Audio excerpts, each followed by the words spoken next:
What up, Mr. Bass Man slash Mr. Love Man slash Cat Daddy? Uh, I know your anger. I, you gave me fortune. You gave me fame. You gave me power in your God's name. I'm every person you need to be. Oh, I'm the coach of personality.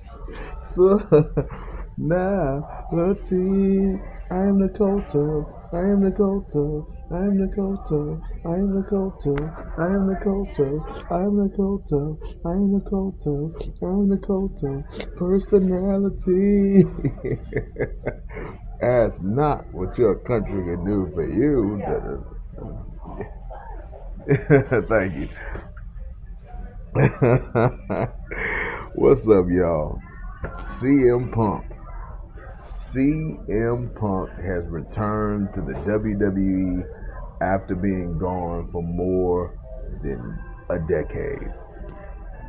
A decade, man. I mean, this is historic. This is historic. I mean, I don't, you know, I don't know, what CM Punk can do physically in the ring at this point. You know, when he was in AEW, he had a lot of injuries, but that could be due to the AEW style of wrestling and maybe not necessarily, anything that CM Punk was doing wrong. So I hope that he could have a decent in ring career in the WWE and get a lot of the glory that Triple H wouldn't allow him to have when he was white hot back in the early 2000s. I just find it to be very, very interesting that so many different things are happening in the world right at the time when I'm on my Shawshank Redemption climbing through the shit pipe on my way to freedom. Right now I'm in the part of the Shawshank Redemption where I'm in the pipe that leads out into the river. Like I'm deep in it, man. I'm deep in it, and I'm gonna be in it for a while. But as long as I just keep moving and don't just lie face down in human feces, I'm gonna make it to my promised land. And CM Punk just mysteriously just popping back into wrestling right at the time where I'm about to become, the legendary, GARP level GOAT YouTuber, the Vice Admiral of YouTube. I think that's, something, God sent. That right when I'm coming into my own, a wrestler that I really loved, a wrestler that I really appreciated, one of my favorite wrestlers of his day, somebody who I saw mountains and mountains of potential in, just came back to the WWE in an era where wrestling is really starting to get hot again and wrestling is really starting to get good. You know, first we have like Eddie Griffin's long lost DJ Vlad interview coming out of Mothballs, and then CM Punk, returns to the WWE. I just watched the promo that he did on Friday Night Smackdown, which was a promo to kind of make up for the one he did on Monday Night Raw. The promo he did on Monday Night Raw got cut short. He didn't have enough time, so he really didn't get to say what he wanted to say. It was a timing issue. It was a mistake by the WWE to put him at the end of the show. Now I understand what they were trying to do. They wanted to close with CM, but the Randy Orton match or whatever happened got cut for time. I can't really see the shows right now because I'm not housed and I don't have a place and cable, so I can't really watch, Raw. And I only caught the promo that he did on Friday Night Smackdown on YouTube. But in this promo, that CM Punk gave, he pretty much called out everybody. He called out Roman Reigns. He called out. He shouted out LA Knight. He called out the Usos.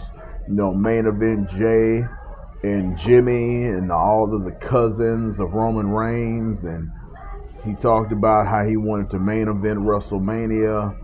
And he let it be known that he's gonna sign with either SmackDown or Raw, and he's here to really make an impact on on the wrestling scene, and I really love and appreciate it. This era of the WWE is a different era.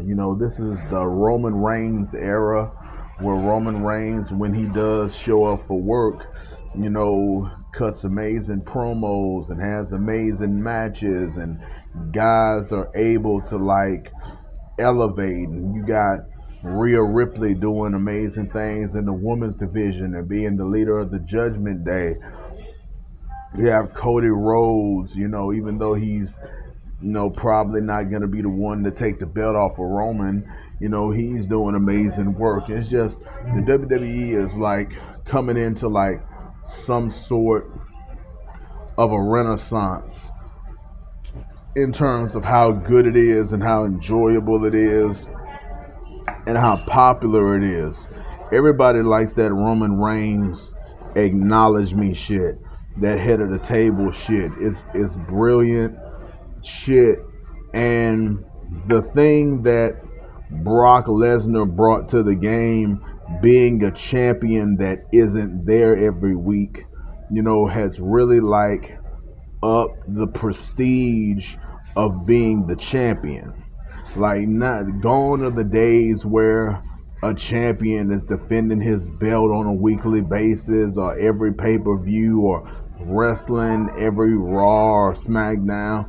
It's now prestigious to be champion, and you can really thank Brock Lesnar and the way that Brock Lesnar wanted to do pro wrestling for really elevating what it means to be world champion. You know, I personally never wanted to see the streak ended, but I think, the wrestling god, Jim Cornette, I think the wrestling god that it was Brock Lesnar who ended the streak and not anybody else, not Shawn Michaels, not Triple H. I think the wrestling god that it was Brock Lesnar, because Brock Lesnar changed what it means to be champion. He changed what it means to be a dominant force, to be an attraction, to be a draw. And if CM Punk ever does, main event WrestleMania and get the belt off of Roman or get the belt off of whoever he wants to take it off of, he's gonna do the same thing that every other, Universal champ does. He's gonna not be there every week. He's gonna come through, I apologize. I'm being creepy looking at some pretty white women. Okay, back to business. Um, um, you know, so Brock Lesnar changed the game of what it means to be Universal Champion, what it means to be a champion in the WWE, and everybody now is following that program when they want to be a real, dominant heavyweight champion. They don't show up on the show every week. They don't wrestle in some silly ass tag match where the winner of the tag match get a shot at the champion. Like, wrestling is better than it's been in a long time, and I can't wait to get a place, where I can start, watching it, maybe figuring out a way to react to it, and discussing wrestling on this channel. You know, I don't know. I feel like I love wrestling enough where it can be on. It's like it can be on both this channel, Mr. Mass Man slash Mr. Love Man slash Cat Daddy, and also the Mr. Mass Man movies and television. Maybe I'll do things like react over there. Like if I want to react to go or do live streams or put clips of wrestling, I do it over there so I don't risk any kind of copyright strikes, anything like that. But if I just want to have discussions about pro wrestling, I'll do it over here, on the Mr. Mass Man channel, the OG Mr. Mass Man channel. So yeah, man, I'm happy to see CM Punk back. I think it's divine, that he came back sometime after my Hulkamania is Running Wild video. Like, I put that video out about a month ago, only has 75 views. Only 75 people saw that, video. That's not large in the scheme of things. I don't know who the 75 people are. I believe a couple of those views are me. So let's just say 70 different individuals from all over the world or all over America, wherever, saw the information that I put out in the Hulkamania is Running Wild video. And I said a lot of dope shit. I talked about DJ Vlad. I talked about big business. I talked about dentists snatching up all people's teeth. There's no such thing as dental records anymore because they snatch teeth, they don't fix teeth. I talked about how God let the world down by letting the Reaper rob us of Patrice O'Neal. And then after I made that video, I had a vision from God. I'm diagnosed as bipolar, but I'm bipolar. I'm not schizophrenic. I do not hear voices. I do not see things that isn't there. I'm not tormented by demons. I do not see spirits. I do not hear the voice of God, But some kind of way, for a day or 2 days or 3 days, I communicated with two black men who are supposed to be dead. And magical shit happened where I literally switched bodies with a nigga and, walked down the street, to the point where some security guard was following me an uncomfortably long distance. And it just spooky shit that I'm not going to talk about in this video. But I'm happy to see CM Punk back. I hope that his body is healthy enough to give us really good wrestling matches. I pray that he can be more than just a promo guy. I hope he can be an in-ring competitor. I don't want to see him do too many matches on Raw or Smackdown.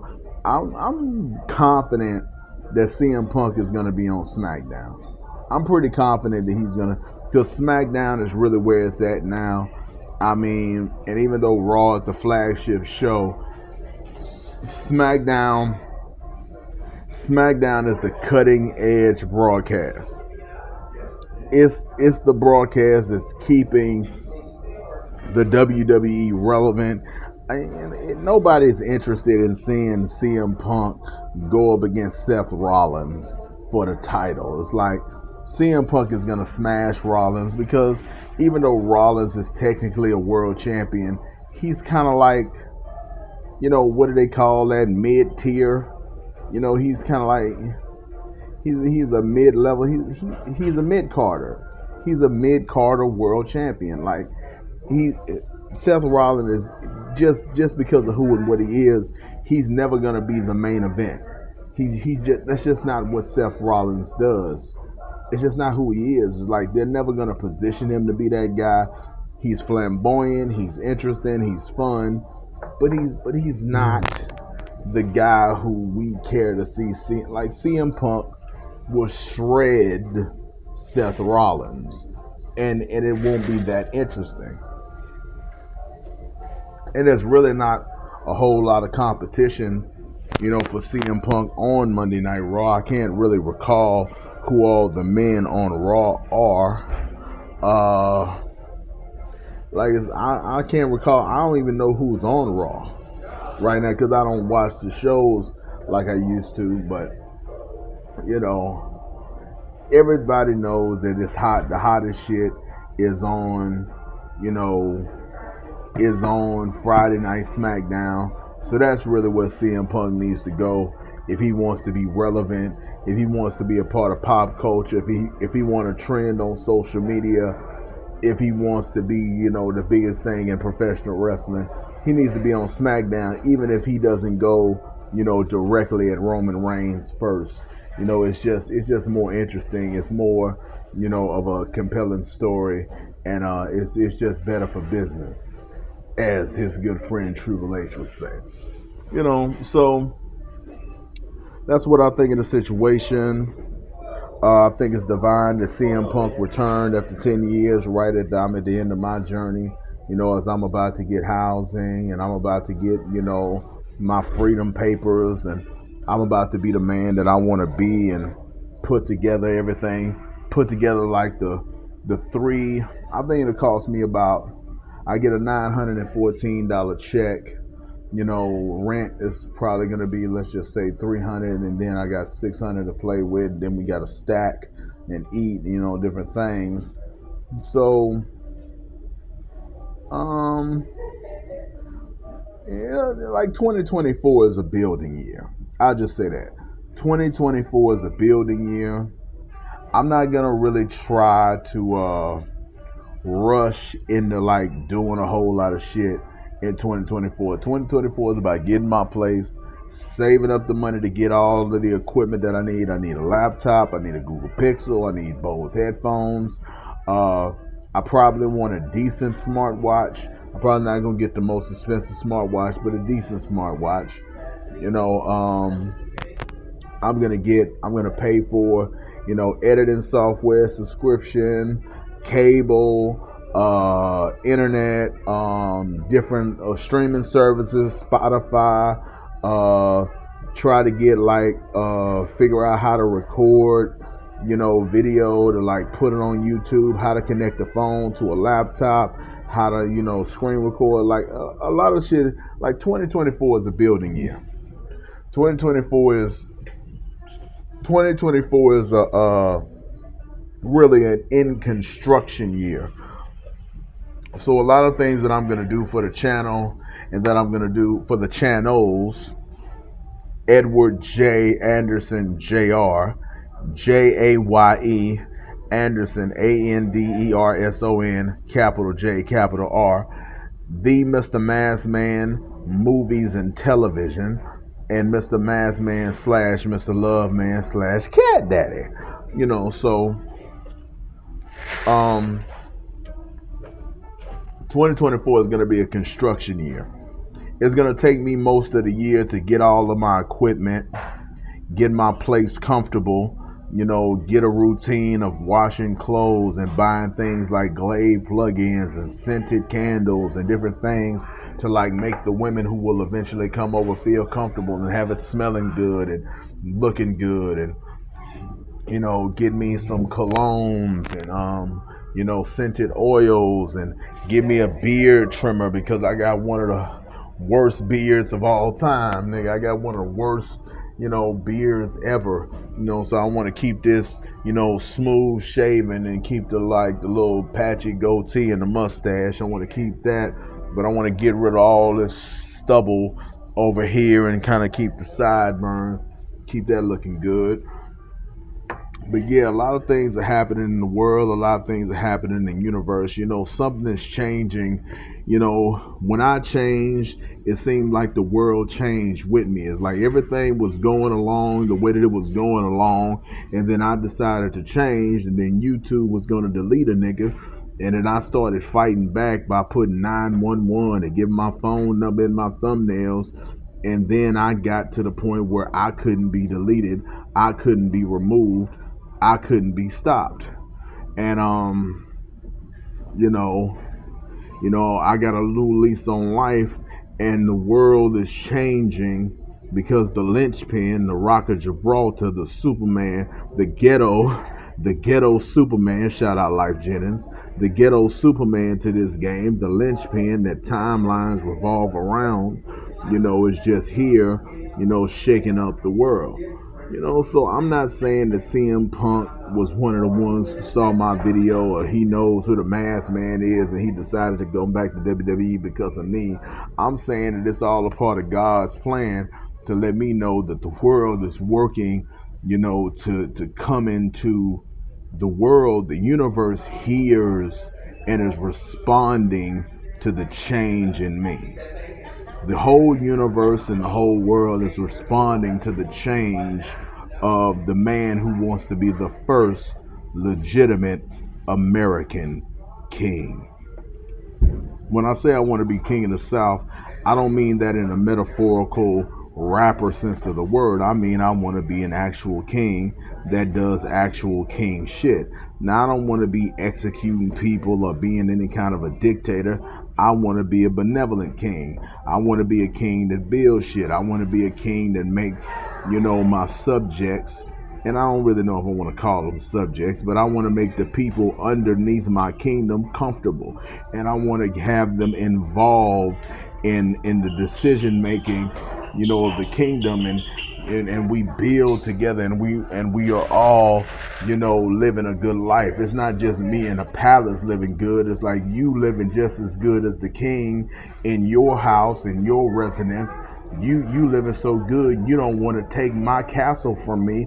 You just want to visit with me and hang out with me because it's the way that I run the kingdom that makes it to where you can live the life that you live. So you love me because I provided a way for you to live so good.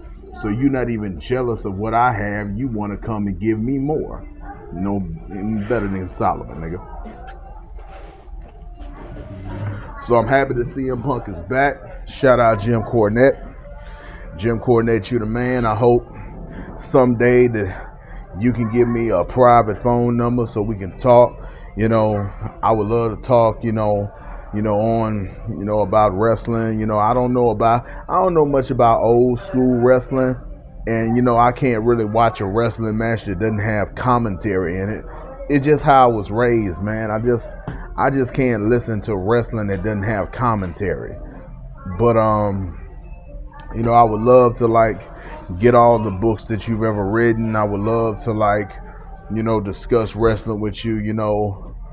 I would love to be your friend, man. I just think you're the biggest gangster I've ever seen in my life. You're a bigger gangster than me, man. You're a bigger gangster than me, and willing to go straight to oblivion, middle fingers up to the Most High, man. I can't thank you enough for your strength and your fortitude. I'd be remiss if I didn't mention Jim Cornette in my first video about wrestling in a long time. But CM Punk is coming back. AEW is still chugging along, still putting out content, still doing things, and I'm doing what I do. I'm working on what I'm working on, and I'm trying to get, to a higher level, to a higher level, and reach my full potential. I don't think it's not necessary for me to be in a rush to do what I need to do. For me to be a YouTuber that's in the millions of followers, to be on the level of a Penguin, or Penguin is really the guy I'm shooting for.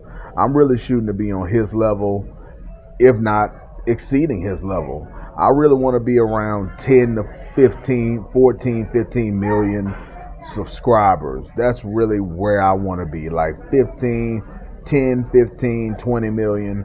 That's about how many subscribers I want to have. Particularly because I'm boutique. Particularly because, I'm not for everybody. I don't really want as much attention as PewDiePie has. I'm not supposed to be that big. But 20 million, 25 million, 30 million viewers, on when I'm at that level, this channel won't just be me. I'm not gonna be a solo act, at that point. If I got 15 million subscribers, this is gonna be like a whole network of people that I appreciate and I like, And there's going to be all kinds of content on this channel and all kinds of like shows and episodes and personalities. And I'm going to be on here frequently doing what I do because I'm not going to fade into the background of my own shit. But it's going to be more than, you're going to have a lot of food to eat. You're going to have a lot of variety. It's not going to just be me, solo act with 20 million subscribers. It's going to be like the ghetto nigga version of the Young Turks.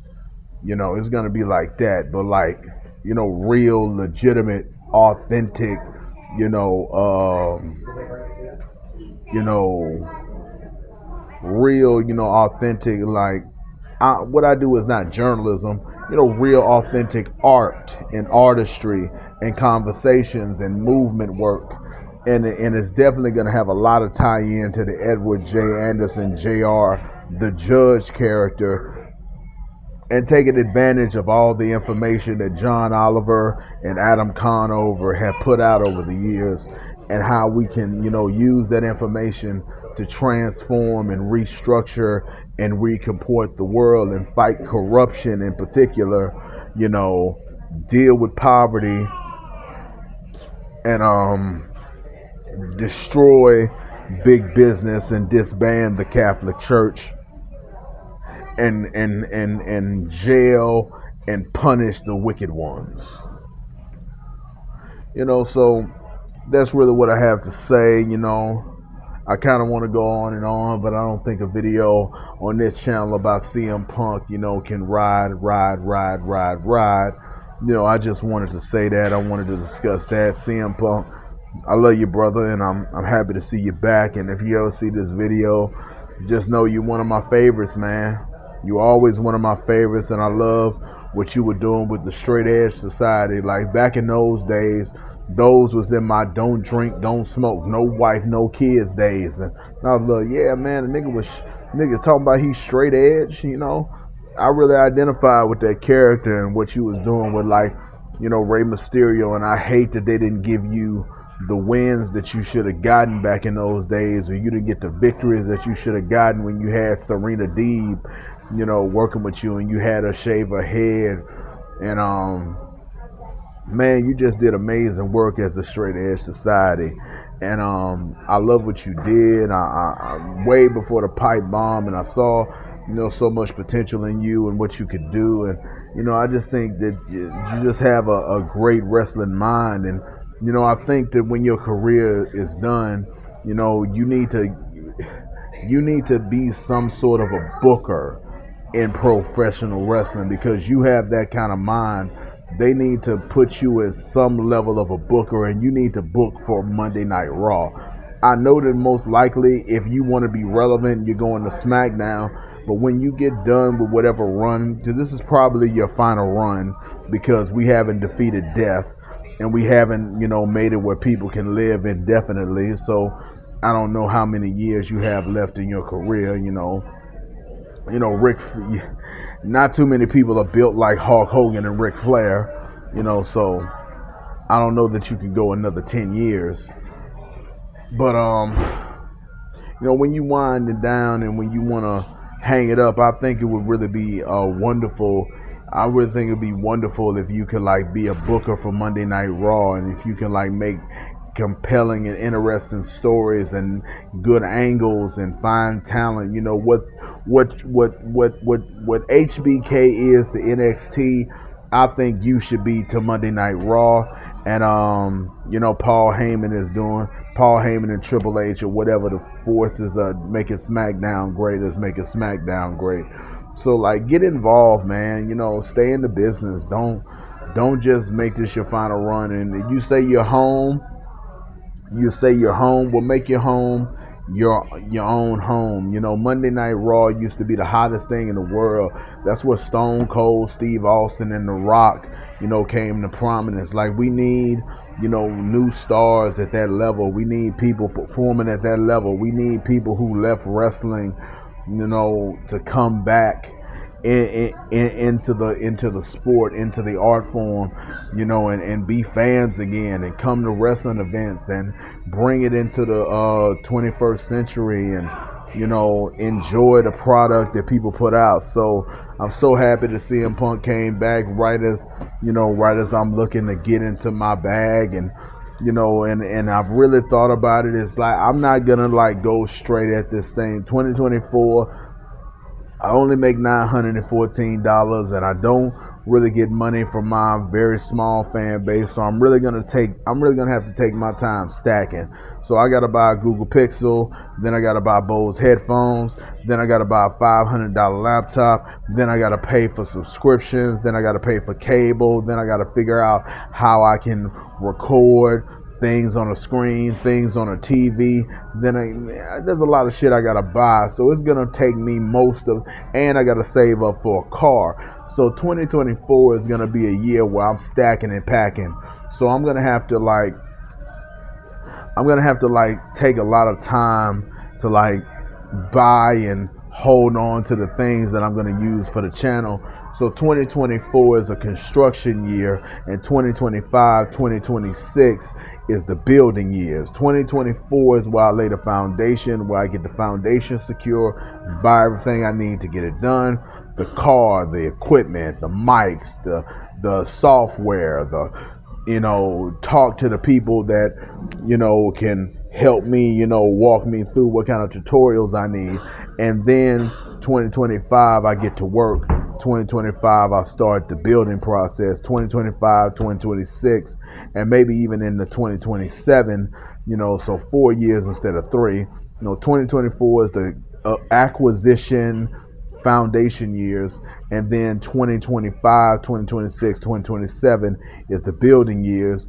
And then from 2027 all the way to 2034, I just gas up the car and just be about my business every day, doing what I do, trying to make the money I can make, put it towards the channel, and trying to have make a difference in every way that I can, as far as a artist, as far as a social media influencer, as far as a personality and a persona, and as far as a real ass nigga and a real ass man. James Edward Mario Massman, the man, Mr. Massman's name, Edward Jye Anderson Jr. Joker is the real name. So, y'all, it was great talking to you. It was great talking about CM Punk. I hope he does great things in the WWE. Under the Triple H, Nick Khan, Nick. I don't know his name. Nick Khan. Under his administration, I think he'll do great things. I think he'll do wonderful, and I think he'll be a great addition to the company. Okay, let me get out of here. I got the backpack open, so let me do my sign offs, and then let me do my Beyond the Rap. I got to show, if I'm doing a video about CM Punk, I got to show him my cool shit. I just can't show him my biblical shit. I got to show him my cool shit, man. I got to show him the Beyond the Rap. Okay, here we go. Try not to get this shit pulled out. In the words of Thug Titian, the evil baby mama slayer, the one who would put those wicked evil bitches in their place and talk about the people who wanted to rob a man for everything he got for doing nothing but trying to love him. In the words of Thug Titian, he would always say at the end of his videos, when he was done slaying those women who were fat, ugly, and nasty, and who didn't want to do anything for themselves but eat off the state, he would always say, more later. And in the words of my gangster from Compton, California, the man who knew how to make money, the man who knew about hustles, the man who gave me the dollar water hustle, the man who was the creator and founder of the Rise and Grind, how to make $1 out of 15 cents, would always talk about chips in the sense of stacking chips and making chips, not eating chips, but stacking chips. The man who would talk about how he would love to eat chicken wings and have a beer. The man who called me on the phone when I gave him a phone number. The man who treated me better than Tariq Nasheed ever did. Daniel Freeman, Rise and Grind. He would always say at the end of his podcast, next time, partner. And in my words, the judge Bang, bang is the sound of the gavel. Bang, bang is the sound of the gun. And then, the Beyonder rap.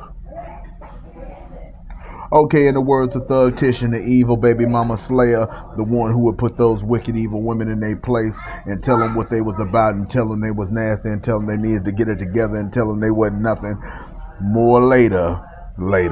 In the words of Thug Titian, in the words of Daniel Freeman, the creator of the Rise and Grind, How to Make a Dollar Out of 15 Cents, which you can still find on Amazon in digital copies. How to Make a Dollar Out of 15 Cents, one of the best self-help business books that you will ever read. Daniel Freeman, next time partner. And in my words, the judge, bang bang is the sound of the gavel. Bang bang is the sound of the gun. And then it's the Viola Davis Monsters Ball Part 2 Beyond the Rap. Okay, this is the Beyond the Rap. I am the Beyonder. The Beyonder is the character that I was introduced to from Spider-Man. Spider-Man, the animated series that would come on in the 90s. The Beyonder was a white-haired, was a dark-haired, was a black-haired white man with a goatee, spaced out, spooky eyes, who would come into Spider-Man's life and put him through all kind of trials and tribulations for the purpose of testing Spider-Man for his greater destiny. The Beyonder, there was no explanation to who the Beyonder was or where the Beyonder was from, but he was one of the most powerful and one of the most unfuckwithable characters in all of fiction, and nothing and nobody could really do anything to or with the Beyonder, and I thought it was cool, so I became the Beyonder as Mr. Mask Man. That's one of my personas, that's who I am, and that's how I end these videos with the Beyonder rap. Y'all have been beyond cruel. Y'all have been beyond cruel. Oh, this world is cruel. This world is cruel. Y'all have been beyond cruel. I am beyond old. I'm old, nigga. I'm old. Oh, I'm old. Let's start over. Y'all have been beyond cruel. I am beyond old, and I am beyond cold. I am beyond good, and I am beyond great. I am beyond straight, and I am beyond sweet. I am beyond kind, and I am beyond fine. Some like wine. I am the Beyonder, and I am beyond you. I am the Beyonder, and I am beyond you.